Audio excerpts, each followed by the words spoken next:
Mantiqut Tayr ou le langage des oiseaux par Fariduddin Attar, traduction Garcin de Tassy.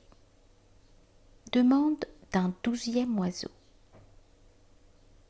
Un autre oiseau dit à la huppe: Ô toi qui es notre guide, qu'en résultera-t-il si je me rends à tes ordres?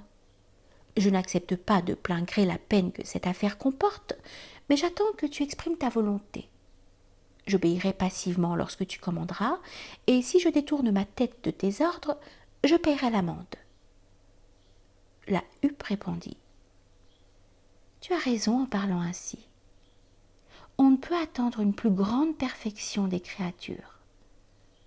Comment resteras-tu maître de toi-même si tu te portes passionnément vers un objet? Au contraire, tu es ton maître lorsque tu obéis volontairement. Celui qui se soumet à l'obéissance est délivré des déceptions. Il échappe aisément à toutes les difficultés.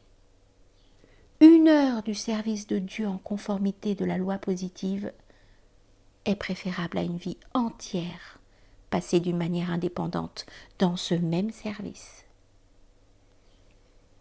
Celui qui se soumet a beaucoup de peine sans avoir reçu l'ordre est comme le chien abject de la rue qui se donne bien du mal et qui n'en retire aucun profit, si ce n'est de mauvais traitements, lorsqu'il n'a pas obéi.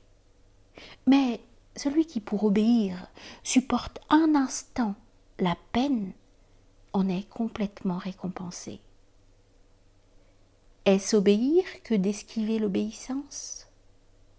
Si tu es serviteur de Dieu, ne t'éloigne pas de l'obéissance.